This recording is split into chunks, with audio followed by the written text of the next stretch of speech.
Hey everybody, Ben here from the Bonehead podcast and welcome to Halflings starting rosters. So we are looking at all the teams that have been presented in the Blood Bowl 2020 rulebook, and we're considering the fact you may want to run them in the next season of Blood Bowl for your league. So we're looking at just what you can buy for 1 million.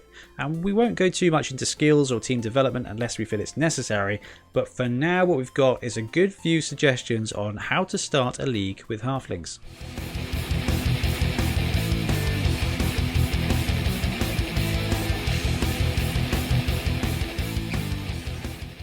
But before we look at the rosters themselves, there's two main changes that have happened to the Halfling team, and the first one is this here. So their star player list, their star player menu got a lot more accessible. Star players in general seem to have got cheaper, but we've lost quite a few. However, the Halfling team still gets 1, 2, 3, 4, 5, 6, 7, 8, 9, 10 different ones. Okay, that's between 140k and 340k.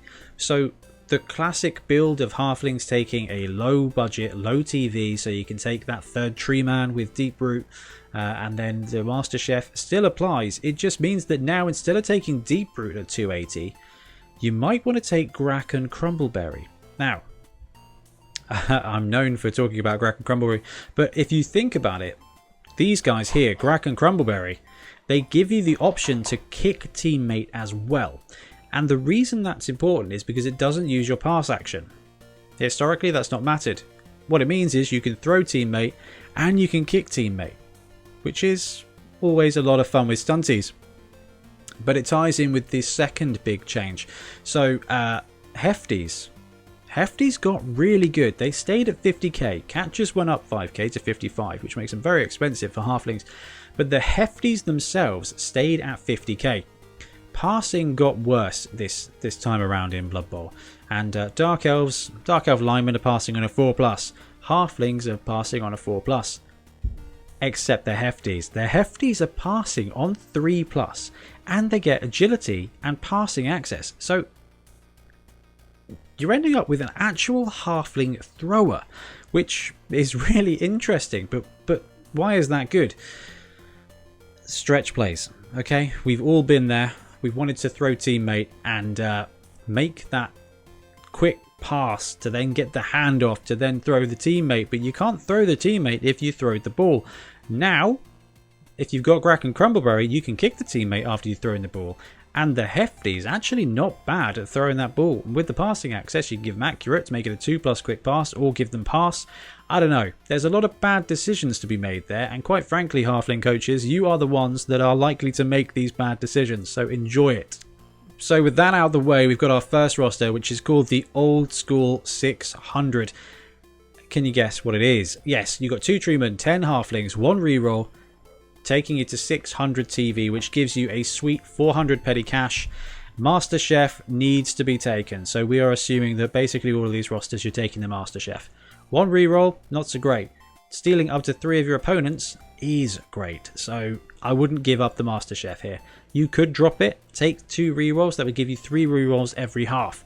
But if you take a Master Chef, you're likely to end up with 2 rerolls one half, 3 rerolls the other half, but it's going to hurt your opponent. They're going to be playing one half with 1 or none and another half with 1 or 2. I like that. That's going to hurt them a lot more than it's going to hurt you. And what this roster does do is it gives you 300k petty cash. So if we look at that star player list, we can see that that is Deep Root, that's Grack, that's Griff, that's Grim, Helmet Wolf, Carlavon Kill. Not Morg. He's still too expensive. Cheaper than he was, but still too expensive. Mighty Zug, Rumbelow, and the White Dwarf himself can all be taken in this roster. So it gives you a lot of flexibility. We just talked about Grack Crumbleberry. This is a roster that you can fit him in. Him or Deep Root, doesn't matter. You've got a great opportunity to flex. And technically, if you dropped a Halfling, you could afford Rumbelow and a wizard, and now you're in complete disaster territory. Roster number 2, please. We are looking at max positionals here for Halflings. 2 Treemen, 2 Hefties, 2 Catchers, 6 Halflings, that's 12 players, 1 reroll, the all-important Master Chef, and it gives you 210k patty cash. taking you to 790. So the reason that 210 is pretty sweet is because Carla Von Kill is 210, Run Below Sheepskin is 170, Wizards are 150.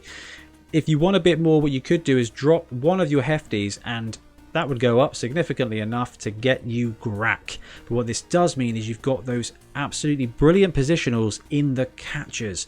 Okay, sprint catch is great for stretch plays. Having one hefty makes that a really good thrower. So actually, I can't be bothered to go and change the graphic now, but instead I would recommend having 2 treemen, 1 hefty, 2 catchers, 6 halflings. It's only 11. Take the reroll, take the chef. This goes up to 260 petty cash. Swoop in, take Grack and Crumbleberry at 250. You've got 30-man roster. Just have an absolute blast. Throwing, kicking, running around, stuntying. But what if you do not have star player miniatures? What happens if you've managed to source 2 treemen from nowhere but don't have any stars? This is a significantly limited TV, so this is you playing halflings. Okay, 2 treemen, 2 hefties, 2 catchers, 8 halflings, so 14 players with 3 rerolls and the Master Chef. You are going to be able to do halfling things, and you're going to have 4 or 5 rerolls per half. So this roster is not about playing good Blood Bowl. This is about just going out and doing stunty stuff. The reason you've got so many halflings is because they're going to die. They're going to die. They're going to get punched, or they're going to get thrown into the ground by your trees. But with 14 players and 4 or 5 rerolls thanks to the Master Chef, you are going to be succeeding in a lot of ways. You're going to be getting those dodges after you failed the first stunty dodge. You're going to be making those thrown teammate events. You're going to be getting SPPs with your halflings by throwing and catching with the hefties. This is a halfling Blood Bowl team. Not the halfling team of old. This is a team that you want to play with. Your halflings are your players here, guys. Not just the bits of... not just the terrain that allows your treemen to facilitate the battle and allow Carla or Deeproot to win. Your halflings are going to fight here. However, even with the Master Chef, we're looking at 870, so you still get 130k for inducements. And if you were that way inclined, you could definitely drop one of your halflings, pop that to 840, giving you 150 for you to take a wizard. Last but not least, we've got the Mooty Morg build. So if you do not have trees, because Games Workshop have not produced trees, if you are from some area of the Moot where they don't like treemen, I don't know what's happened. It's a very big political landscape. You know, the trees wanted to stay, but the Moot guys didn't want them to, so it's very tough. You're going to end up with a load of cash. So 2 hefties, 2 catchers, 8 halflings. This roster is here because it's everything that comes in that halfling box. 1 reroll, the Master Chef. Okay, that gets you 2, 3 rerolls each half, taking you to 450. No, wait, 540. It's literally written right there. Taking you to 540k. That gives you an absolute ton. So you've got the Master Chef. That takes you to 640, giving you just enough to take Morg and Thorg. What this also does is, and I don't want to railroad you here, but having that amount of petty cash gives you so many options. You've got a whole bunch of halflings here that are going to have to fight and brawl to be halflings. They're going to have to play Blood Bowl. But you also get to run the best star player in the game in Morg and Thorg, and you get to do it at a substantial disadvantage to having those trees. It's going to be faster, it's going to be bloody, but it's going to be an insane amount of fun. And if you want to get Morg on the pitch, it's great. And it's also the only halfling roster you can actually buy straight from Games Workshop. Anyway, that is going to do it for halflings rosters.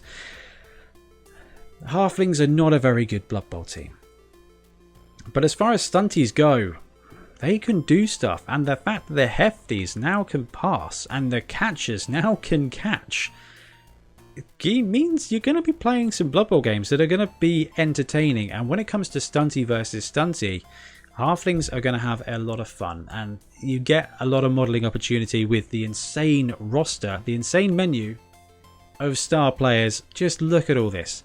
There's plenty of lists that you can brew up using just the 12 guys in the box, some star players. You can just go have a great time. And the great thing about star players is that it changes between games. So depending on who you're playing against, I don't know. Griff is a great shout because he's Edge 4. historically. You know, now he's agility 2+ and passing 3+. Okay, with all the internal skills, you've just got a lot of opportunity to create an insane amount of identity for your halfling team, and that's just really good fun. People are going to know your team in your league. They're going to know your team at tournaments, and even if you don't take my advice and track down a Grack and Crumbleberry or some alternative models, there's just so much fun to be had here.